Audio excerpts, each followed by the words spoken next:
13 Investigates uncovered the city of Houston rarely pays out claims for crashes and situations they may have caused. In fact, of the hundreds of claims filed against the city, we found only a handful of people are seeing retribution. 13 Investigates' Daniela Hurtado looks into why most of those claims go unpaid. On December 4th, less than a year after Patterson Johnson saved up and bought her first car, she says a Houston police officer crashed into her. So I see the white car go by first, so I'm pressing on my brakes because I see the white car go by, so I'm obviously somebody else gonna come behind them because they going fast. And as I'm pressing on my brakes, I see the lights, and he just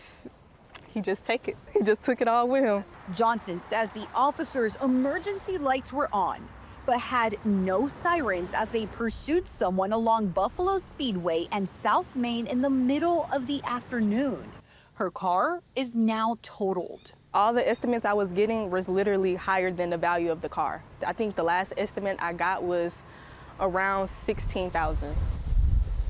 Nearly 2 months after the crash, she received this letter stating the city had governmental immunity from lawsuits and liability, meaning Johnson would be getting nothing from the agency she says wrecked her car.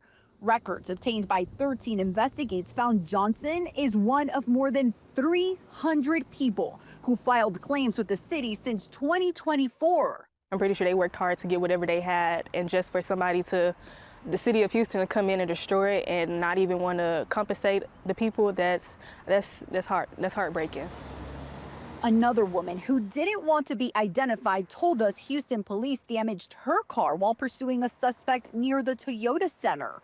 She says she took off work to gather all the estimates and documents the city requested, only to be told the city wouldn't pay for repairs for damage she says they caused.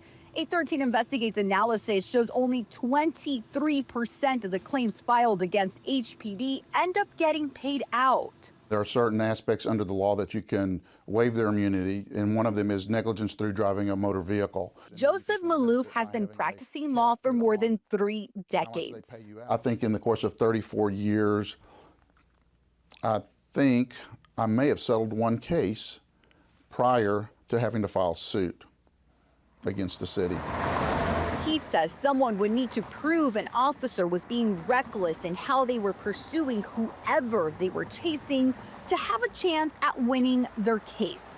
It's really going to come down to fact questions about, was the behavior appropriate? Would a reasonably prudent officer in the same or similar circumstances have done the same thing? A spokesperson for the city tells 13 Investigates if they receive a claim that shows a police officer was responding to an emergency and was using either a siren or flashing lights, they deny the claim.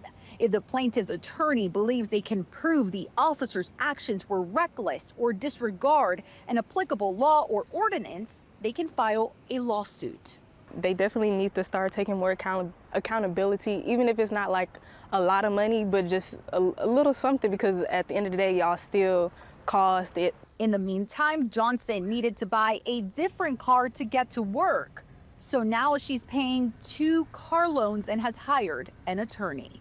Daniela Hurtado, ABC 13 Eyewitness News.